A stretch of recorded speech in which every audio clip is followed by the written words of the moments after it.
ទទួលបានការអនុញ្ញាតដ៏ខ្ពង់ខ្ពស់ពីរដ្ឋាភិបាលកម្ពុជាក្រសួងទេសចរសហការជាមួយរដ្ឋបាលខេត្តតាកែវក្រសួងស្ថាប័នពាក់ព័ន្ធនឹងវិស័យឯកជននឹងរៀបចំព្រឹត្តិការណ៍បុណ្យទន្លេលើកទី9ឆ្នាំ2025ក្រោមប្រធានបទគុណតម្លៃនៃទន្លេផ្សារភ្ជាប់វប្បធម៌និងទេសចរធម្មជាតិដែលនឹងប្រព្រឹត្តទៅចាប់ពីថ្ងៃទី21ដល់ថ្ងៃទី23ខែមីនាឆ្នាំ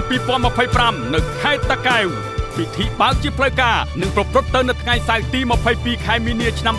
2025ក្រោមអធិបតីភាពដ៏ខ្ពង់ខ្ពស់សម្ដេចមហាបវរធិបតីហ៊ុនម៉ាណែតនាយករដ្ឋមន្ត្រីនៃព្រះរាជាណាចក្រកម្ពុជានិងលោកជំទាវបណ្ឌិតពេជ្រច័ន្ទមុនីហ៊ុនម៉ាណែតនៅក្នុងព្រឹត្តិការណ៍ជាតិដ៏អធិកអធមនិងសមមនោរីករាយនេះនឹងមានសកម្មភាពសំខាន់សម្រាប់ការទស្សនានិងកម្សាន្តដូចជាការផ្សាយផ្ទាល់នៅការសម្ដែងទស្សនីយភាពសិល្បៈការប្រគំតន្ត្រីដែលមានការចូលរួមពីសំណាក់ក្រុមសិល្បករសិល្បករនីនិងតារាចម្រៀងល្បីៗប្រចាំព្រះរាជាណាចក្រកម្ពុជាសកម្មភាពកីឡានិងការប្រកួតកីឡាផ្សេងៗជាច្រើនប្រភេទដោយមានការចូលរួមពីសំណាក់ក្រុមកីឡាករនិងកីឡាករនីល្បីៗការតាំងពីពណ៌សមិទ្ធផលរបស់ក្រសួងស្ថាប័នសមិទ្ធផលក្នុងវិស័យទេសចរពិព័រណ៍ពាណិជ្ជកម្មផលិតផលកសិទេសចរសេវាកម្មទេសចរផលិតផលក្នុងស្រុកមហោស្រពម្ហូបអាហារនិងភេសជ្ជៈនិងគម្រោងអភិវឌ្ឍទេសចរនៅខេត្តជាប់ដងទន្លេជាពិសេសគម្រោងអភិវឌ្ឍនានារបស់ខេត្តតាកែវនិងកម្មវិធីផ្សេងទៀតជាច្រើនព្រមទាំងការបង្ហោះគោមនៅពេលរាត្រីនិងអុជគំជួយអបអរសាទរពិធីបុណ្យទន្លេលើកទី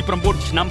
2025ផងដែរអាស្រ័យហេតុនេះក្រសួងទេសចរសូមអញ្ជើញភ្ញៀវជាតិអន្តរជាតិនិងសាធារណជនចូលរួមទស្សនានិងកម្សាន្តដោយមេត្រី